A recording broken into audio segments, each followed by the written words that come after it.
Saudara, saya mengajak kita untuk membaca satu bagian Alkitab dari Matius pasal yang ke-6.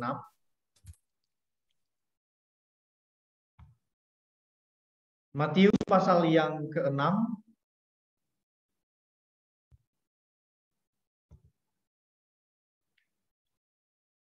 ayat yang ke-9 sampai ayat yang ke-13.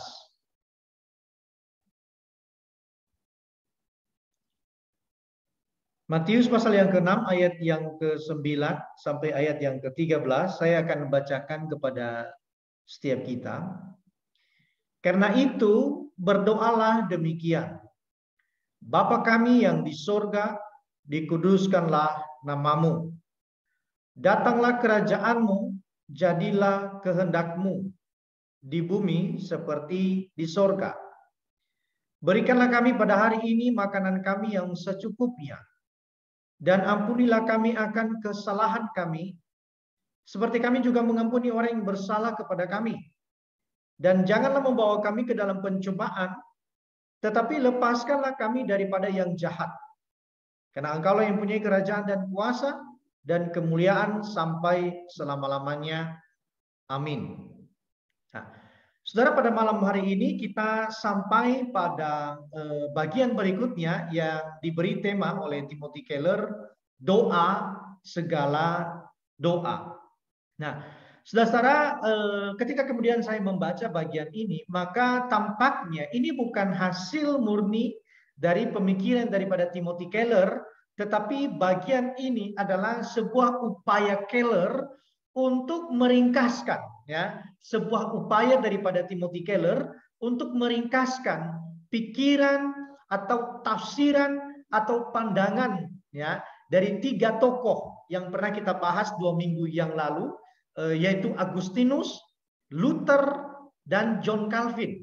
Nah, kenapa kemudian tiga tokoh ini yang diadopsi atau diringkaskan oleh Timothy Keller? Karena kita tahu bahkan Timothy Keller sendiri banyak mengalami berkat pemahaman atau kehidupan doa itu sendiri melalui legasi, melalui warisan daripada Agustinus, Luther, dan John Calvin tentang doa.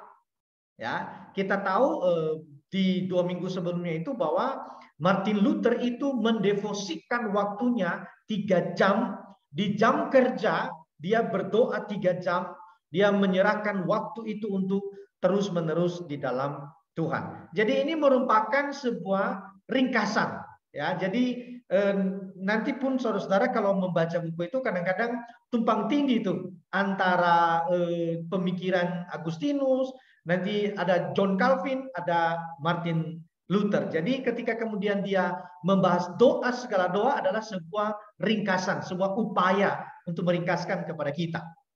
Nah, saudara, pada awal bagian daripada pembahasan Timothy Keller, dia mengingatkan kita terhadap sebuah ancaman yang saya pikir perlu kita perhatikan. Dia katakan bahwa setiap kita mestinya berhati-hati dengan familiaritas doa. Ya, dia mengingatkan setiap pembacanya untuk hati-hati terjebak di dalam familiaritas doa. Apa maksudnya, saudara? Bahwa orang itu terbiasa mendengar khususnya Matius pasal yang ke-6 ini. Jadi konsentrasi daripada Timothy Keller ketika membahas doa segala doa, jadi yaitu dari Matius pasal yang ke-6 ini soal doa Bapa kami. Dia bilang ada begitu banyak orang telah mendengarkan doa ini dan ada begitu banyak orang telah membaca doa ini tetapi tanpa ada pemahaman.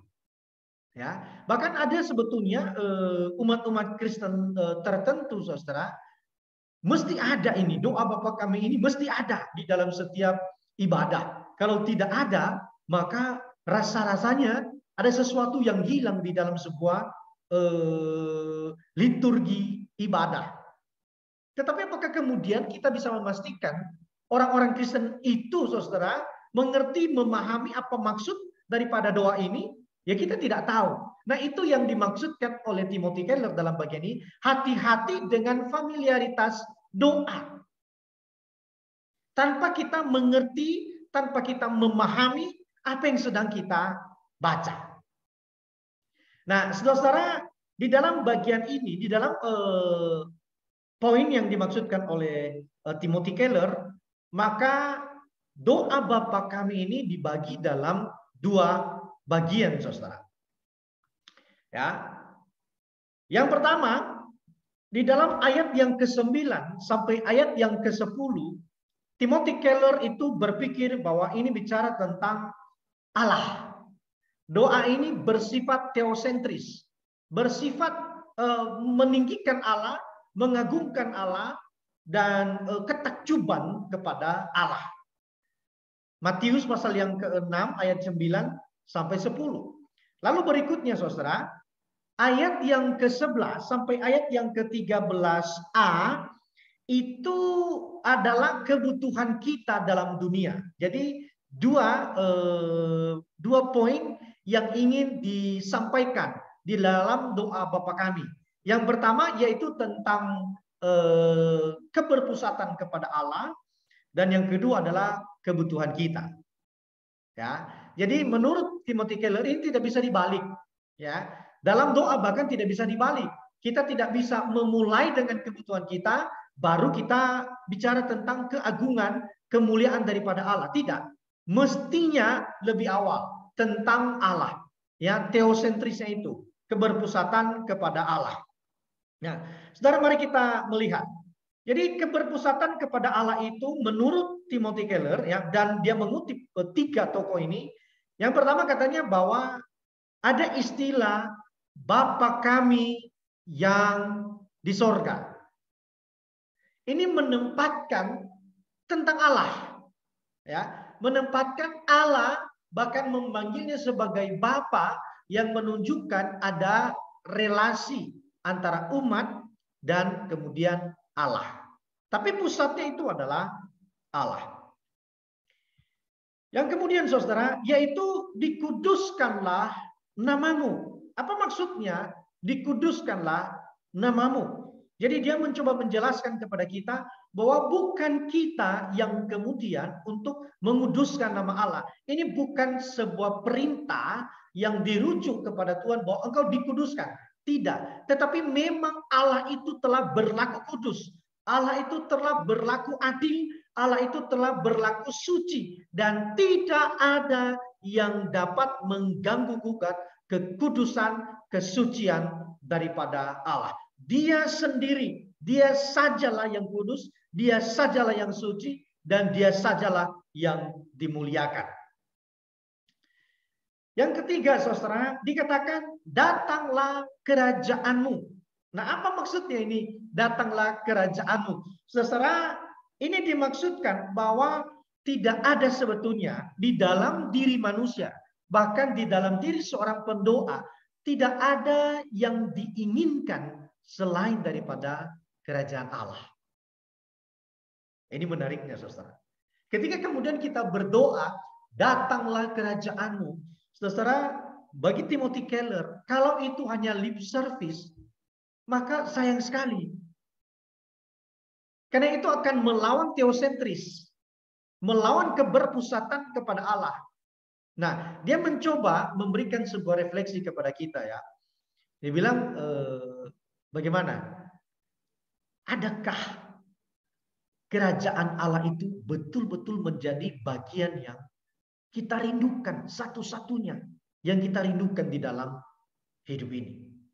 Bahkan ketika kita berdoa, benarkah kerajaan Allah, kebenaran Allah, kehendak Allah, kedaulatan Allah itu sendiri yang kita rindukan? Atau jangan-jangan kita buru-buru untuk menyampaikan kerajaan Allah itu ditinggikan, untuk segera mungkin, sesegera mungkin kita itu mengucapkan atau menaikkan pergumulan-pergumulan kebutuhan kita. Ya, jadi seolah-olah penyebutan datanglah kerajaanmu itu sekedar begitu saja, karena kita mau sampaikan kebutuhan kita. Dia katakan begitu. Dan yang terakhir saudara, dia bilang jadilah kehendakmu. Saudara, ini bicara sekali lagi tentang ketundukan. Bagaimana seorang pendoa itu tunduk dan memahami betul tentang kehendak Allah. Nah, saudara, ada satu istilah yang pernah saya dengar ini ya, saya dengar istilah ini dari, kalau Bapak Ibu bisa cari di YouTube barangkali, Pendeta Johan Chandrawasa ya. Nah, saudara, saya pernah mendengarkan istilah ini dari dia tentang ego, edging God out, ya, menyingkirkan Allah. Nah, apa maksudnya ini, saudara? Jadi menurut Timothy Keller, dari rangkumannya terhadap pemikiran Agustinus, pemikiran Luther, dan pemikiran John Calvin, saudara, penempatan teosentris pada bagian awal yang kita kenal dengan doa Bapa Kami adalah bermaksud untuk mengingatkan setiap kita pada malam hari ini untuk tidak menepikan Allah. Ya, untuk tidak menyingkirkan Allah di dalam hidup kita. Tujuan keberpusatan kepada Allah adalah untuk memulihkan penyakit keberpusatan kepada diri, serta melepaskan diri kita dari ketidakpercayaan kepada Allah. Waduh, saya merenungkan kalimat ini, saya pikir ini kalimat yang sangat besar sekali ya. Kemudian mengingatkan kita bahwa Bapa kami yang di sorga, dikuduskanlah namamu, datanglah kerajaanmu, jadilah kehendakmu. Itu adalah bertujuan untuk memulihkan penyakit yang berpusat kepada diri kita dan melepaskan diri kita dari ketidakpercayaan kepada Allah. Saudara, seperti yang saya sampaikan pada persekutuan Pak Sutri kemarin, itu ada satu anak muda yang kaya banget dan sekarang sedang berhadapan dengan kepolisian. Jadi ada satu kalimat yang sangat viral yang pernah dia ucapkan. Dia katakan begini, karena ada orang yang nanya kepada dia, bukan nanya sih, lebih kepada mengatakan kepada dia, bagaimana kalau Tuhan akan membuat engkau miskin? Karena dia terlalu menonjolkan, terlalu memamerkan kekayaan yang dia miliki di media sosial, saudara. Maka orang kemudian berkata, bagaimana ya kalau Tuhan suatu kali Tuhan akan membuat engkau miskin? Saudara, apa yang dia jawab? Dia bilang, Tuhan juga bingung buat saya miskin. Ya, Tuhan bingung bagaimana membuat saya miskin. Dan saudara, sekali lagi, Allah itu luar biasa. Dalam waktu yang sangat sekejap, dia bisa memutarbalikkan keadaan. Ya, apa yang terjadi dengan dia? Menurut berita-berita yang ada itu, saudara, sekarang dia dimiskinkan. Seluruh hartanya itu disita. Luar biasa.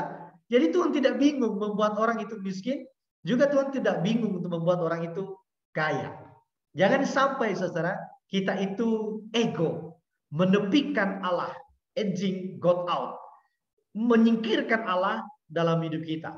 Karena ini memang penyakit kita. Kita tidak perlu diajari bagaimana berpusat kepada diri sendiri. Ya, saya lihat kadang-kadang relasi antara Omu dan Sasa itu ya.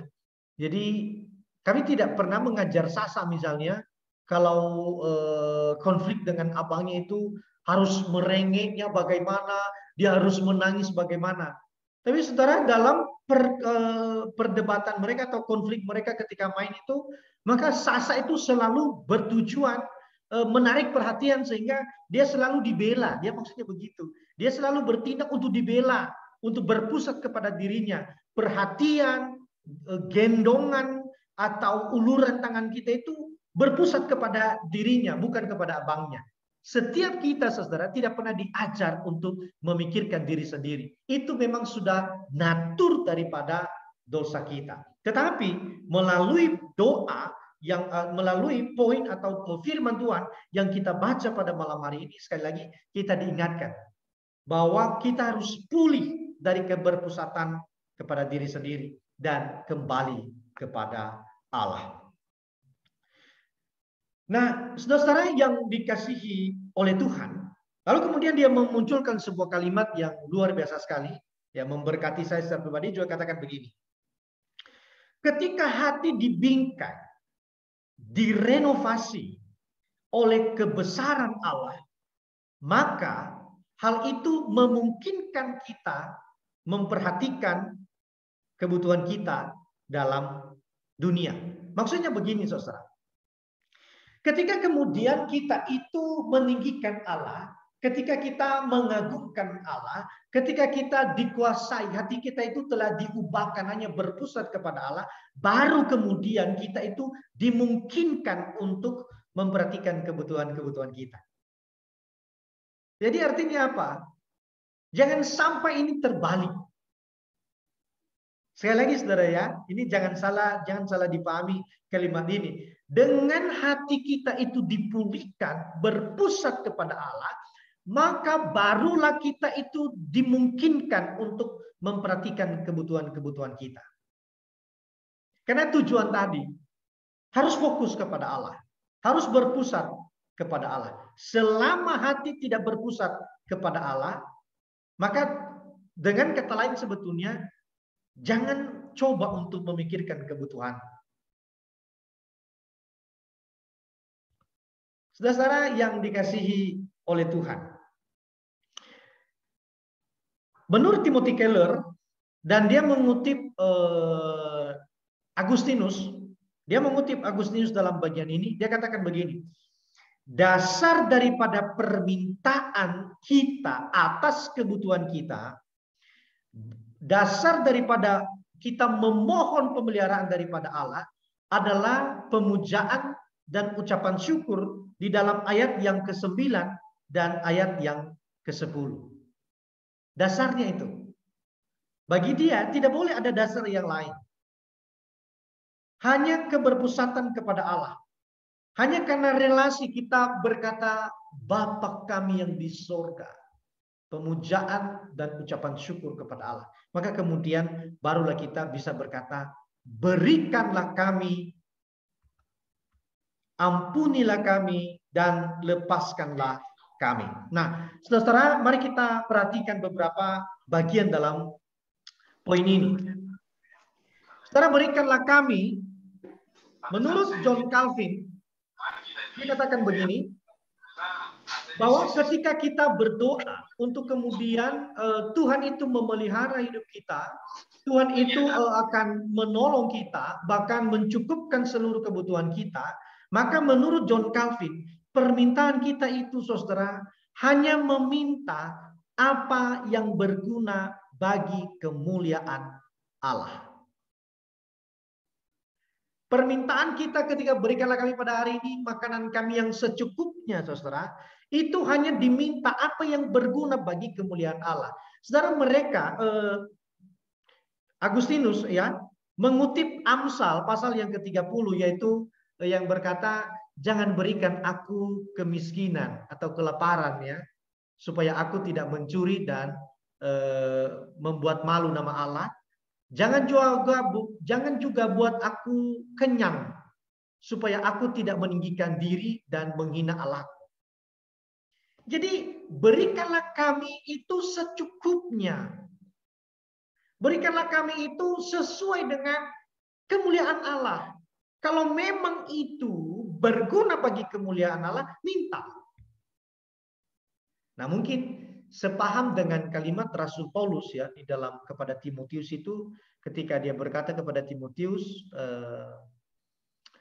asal ada makanan dan pakaian, cukuplah. Asal ada makanan dan pakaian, cukuplah. Tuhan pasti pelihara.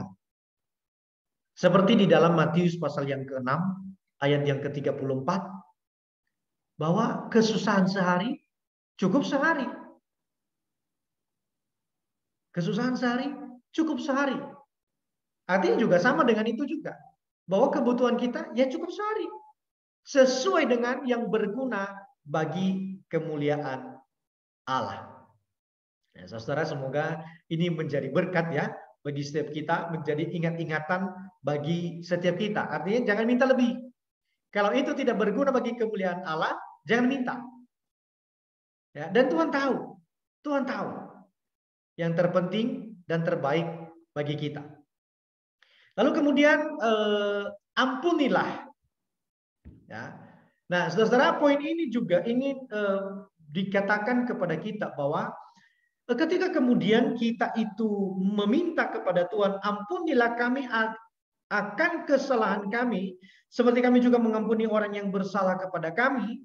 Dia menegaskan satu kalimat yang menarik juga, saudara, bahwa jika belum melihat dosa diri sendiri dan mencari pengampunan radikal dari Allah, kita tidak mampu mengampuni dan mencari kebaikan dalam diri orang lain. Nah, saya coba merenungkan kalimat ini, saudara ya. Jika belum melihat dosa diri sendiri, melihat dosa kita, lalu kemudian kita betul-betul mencari pengampunan yang radikal daripada Allah, maka kita tidak mampu mengampuni dan mencari kebaikan dalam diri orang lain. Saya pikir ini kalimat yang sangat tajam sekali bagi setiap kita. Ya, bukankah kita itu seringkali melihat selumbar di mata orang lain, sementara balok gajah di dalam mata kita itu sendiri sangat sulit untuk kemudian kita lihat. Dan dia bilang kalau kita tidak minta secara serius pengampunan yang radikal daripada Allah untuk dosa-dosa kita itu, maka sulit sekali bagi kita untuk mengampuni, bahkan mencari kebaikan di dalam diri orang lain. Saya ingat, saudara, saya baru ingat juga terkait dengan berikan kami, saya ingin ulang sedikit ya. Ada yang menarik sebetulnya dari Martin Luther ya terkait dengan berikanlah kami pada hari ini. Dia katakan begini, makanya kalau seorang bos, ada seorang pemimpin perusahaan yang tidak memperhatikan kebutuhan karyawannya, menurut Martin Luther, maka sebetulnya dia tidak adil di dalam meminta kepada Tuhan. Berikanlah kami pada hari ini makanan kami yang secukupnya. Oleh karena apa? Ini bermaksud ada hukum sosialnya. Itu yang dari awal tadi dibagi, saudara, kebutuhan kita dan kebutuhan dunia. Ada keadilan sosial di dalamnya. Setiap kita yang mampu menciptakan keadilan, kedamaian bagi orang lain, lakukan. Sebagai bentuk daripada permintaan kepada Allah. Berikanlah kami pada hari ini makanan kami yang secukupnya. Nah, saudara, itu saya ingat pada poin yang pertama tadi. Nah, berikutnya, saudara, masalah lepaskanlah kami daripada yang jahat. Ya. Nah, saudara, ada dua konsep dalam bagian ini, yaitu pencobaan yang bersifat kiri dia. Bersifat kiri itu kemiskinan, aib, kehinaan, putus asa. Nah, kalau kemudian orang mengalami yang seperti ini, dia harus berdoa. Ini menurut John Calvin. Orang itu harus berdoa supaya ia tidak jatuh dalam pencobaan. Pencobaan seperti apa? Dia menjauh daripada Allah. Orang yang miskin, orang yang mengalami aib, orang yang dihina, orang yang putus asa, harus berdoa kepada Tuhan supaya ia tidak jatuh dalam pencobaan. Pencobaan yang seperti apa? Supaya ia tidak menjauh daripada Allah. Karena sangat mungkin orang yang mengalami keadaan-keadaan ini akan mudah sekali bertanya tentang mana perhatian Allah, mana kasih setia daripada Allah, mana pertolongan daripada Allah. Dan lepaskanlah kami daripada pencobaan sisi kanan, saudara, yaitu kekayaan, kekuasaan, kehormatan.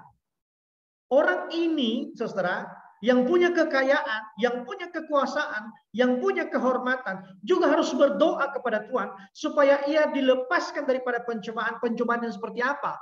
Yaitu edging God out. Tidak membutuhkan Allah.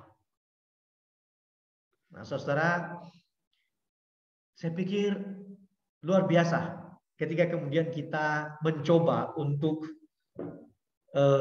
merefleksikan Matius pasal yang ke-6 ayat yang ke-9 sampai ayat yang ke-13 ini. Bagi praktek Martin Luther, saudara, dia mengatakan saya tidak persis sama, dia tidak persis sama menggunakan kata-kata dalam doa ini. Tetapi dia katakan 2 kali sehari. 2 kali sehari dia menaikkan doa Bapa kami ini, Martin Luther. Tapi dia ubah beberapa kata-kata. Misalnya berikanlah kami pada hari ini, ya dia mendoakan tentang makanan, dia mendoakan tentang kesehatan, ya secukupnya aja. Yang sesuai dengan kemuliaan Allah menurut John Calvin. Itu sebabnya saudara, pada poin ini dikatakan doa Bapa kami ini yang diajarkan oleh Tuhan Yesus adalah doa dari segala doa, karena memang menyimpulkan seluruh kehidupan manusia itu sendiri.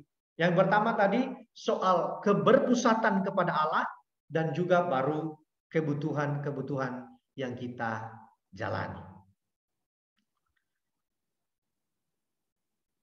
Saudara, lalu kemudian di bagian akhir daripada pembahasan ini, dia katakan begini, bahwa tujuan doa sebetulnya adalah di dalam pengenalan akan Allah.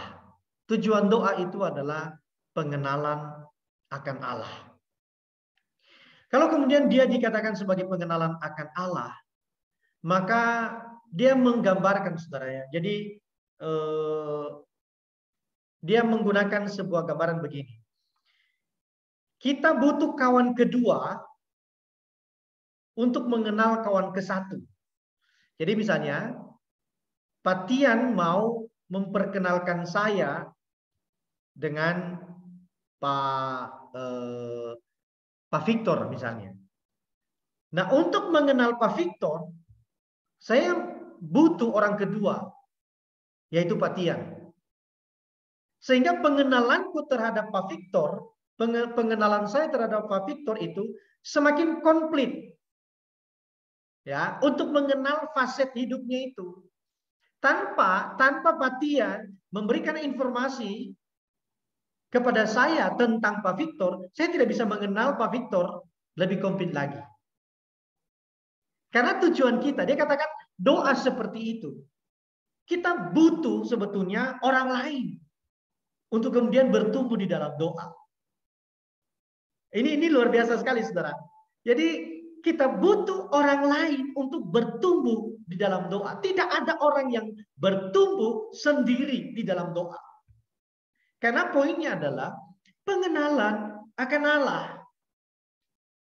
Makanya dari awal itu sudah dibingkai, saudara, sudah dibahas tentang keagungan Allah itu sendiri. Siapa Allah itu sudah dimulai dari awal.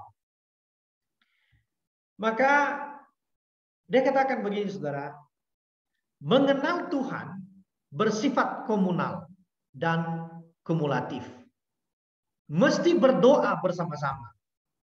Sebab semakin banyak berbagi roti surgawi di antara kita, semakin banyak pula yang akan kita dapatkan. Contohnya begini, saudara. Kalaupun pada malam hari ini kita berbagi, gimana pengalaman Bapak Ibu dalam doa? Ini akan memperkaya, saudara.